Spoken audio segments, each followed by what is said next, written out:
Recently, a particular detail has drawn significant attention. A new fighter jet with the airframe number AVIC 0001 appeared in a CCTV report. High-resolution images subsequently released by AVIC further confirmed that this is neither the J-35A variant, already in service with the Chinese Air Force, nor the previously unveiled carrier-based model, but rather a production aircraft explicitly designated as the J-35A. In Chinese military nomenclature, the letter E typically denotes an export variant. This signifies that China has officially launched the mass production version of its fifth-generation stealth fighter onto the international market, and the aircraft with the serial number 0001 is likely the first production unit of this export variant. This raises the question, who will be the first to acquire it? Between 2024 and 2025, Pakistan sent numerous signals. As early as the beginning of 2024, the Chief of Staff of the Pakistan Air Force publicly stated that the groundwork for procuring Chinese stealth fighters had been laid. In April 2025,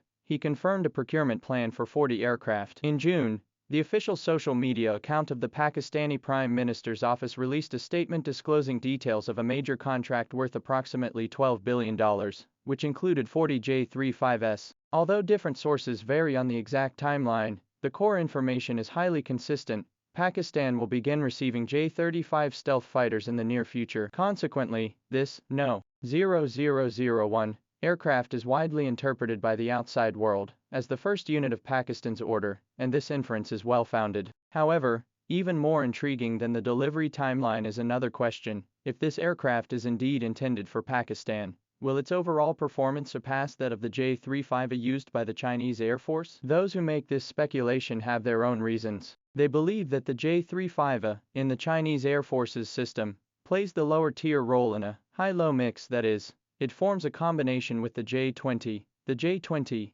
handles high-end air combat, while the J-35A prioritizes cost-effectiveness and undertakes large-scale, multi-purpose missions. In other words, the domestic version was intentionally designed with cost control in mind and does not incorporate all the most advanced equipment. However, Pakistan lacks a heavy stealth fighter of the J-20's caliber, so the J-35A would serve as the backbone of the Pakistani Air Force. Therefore, to meet Pakistan's pursuit of peak performance, the manufacturer might equip the export version with more advanced radar, electro-optical systems, or weapon configurations than those found in the domestic version. However, this argument is difficult to sustain. First, the domestic J-35's performance is already quite outstanding. It boasts strong stealth capabilities and a very small radar cross-section. Its internal weapon bays can carry at least 6 medium to long-range air-to-air missiles. With a twin-engine design, its maneuverability and survivability rank among the best in its class of medium-sized stealth fighters,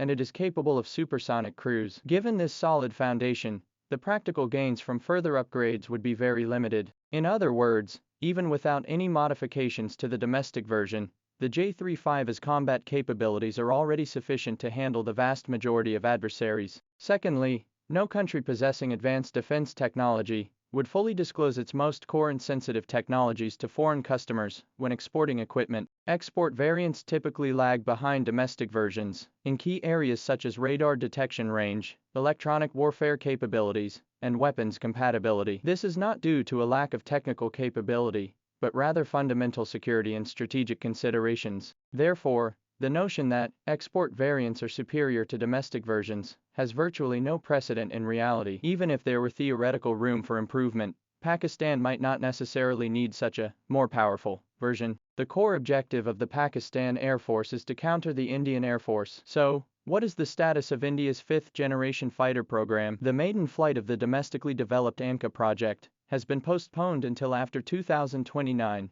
and its entry into service remains a long way off. As for imports, negotiations for the purchase of Russian Su-57Es are still ongoing. Even if everything goes smoothly, they won't be combat-ready until after 2028. The procurement of US F-35s, meanwhile, faces numerous political and technical obstacles. In other words, for at least the next 5 to 10 years, the Indian Air Force's mainstay will remain fourth-generation, or fourth-and-a-half-generation fighters such as the Rafale and Su-30 Mki. These aircraft suffer from a significant generational disadvantage. When facing the J-35A, they could be shot down before even detecting a stealth target. Therefore, what Pakistan needs is not a super J-35, with performance pushed to the absolute limit, but rather a batch of stealth fighters that can be delivered early, reliably, and in large numbers to rapidly establish a generational advantage. Furthermore, cost considerations cannot be overlooked. In a major contract worth $12 billion,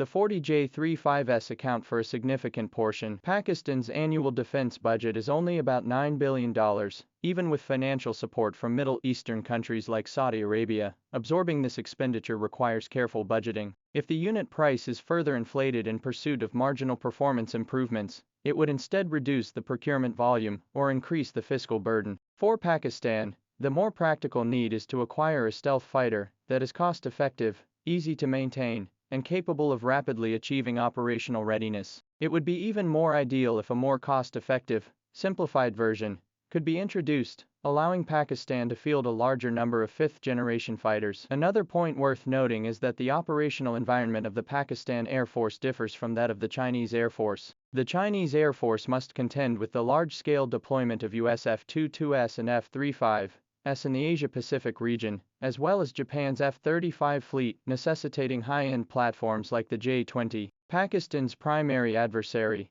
however, is India, which has a significant shortfall in fifth-generation fighters, and is unlikely to pose a commensurate stealth threat to Pakistan in the short term. Under these circumstances, the standard configuration J-35A is already sufficient to establish effective air superiority. Adding extra capabilities means increased costs and maintenance complexity, and these resources could instead be used to purchase more fighter jets or supporting early warning aircraft and electronic warfare platforms, thereby enhancing the overall effectiveness of the combat system. In the reality of the arms trade, export versions of weapons systems often undergo adaptive modifications in certain areas rather than simply replicating the domestic versions. These adjustments may be made to accommodate the recipient country's logistics systems, operational practices, or budgetary constraints, but they do not necessarily represent a comprehensive upgrade. In some cases, to lower the procurement threshold, export versions may even have certain capabilities scaled back. As a medium-sized air force,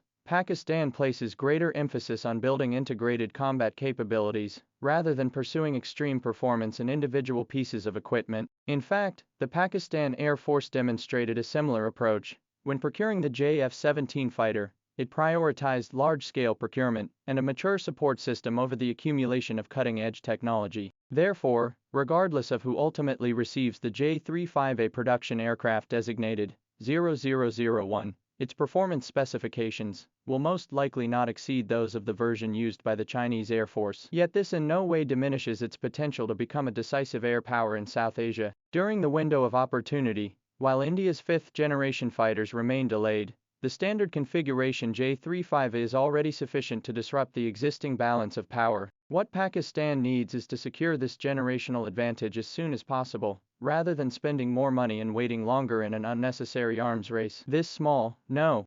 0001 fighter reveals a frequently misunderstood truth regarding the relationship between military trade logic and real battlefield needs. For most countries, good enough, available quickly, and affordable are far more important than being the strongest,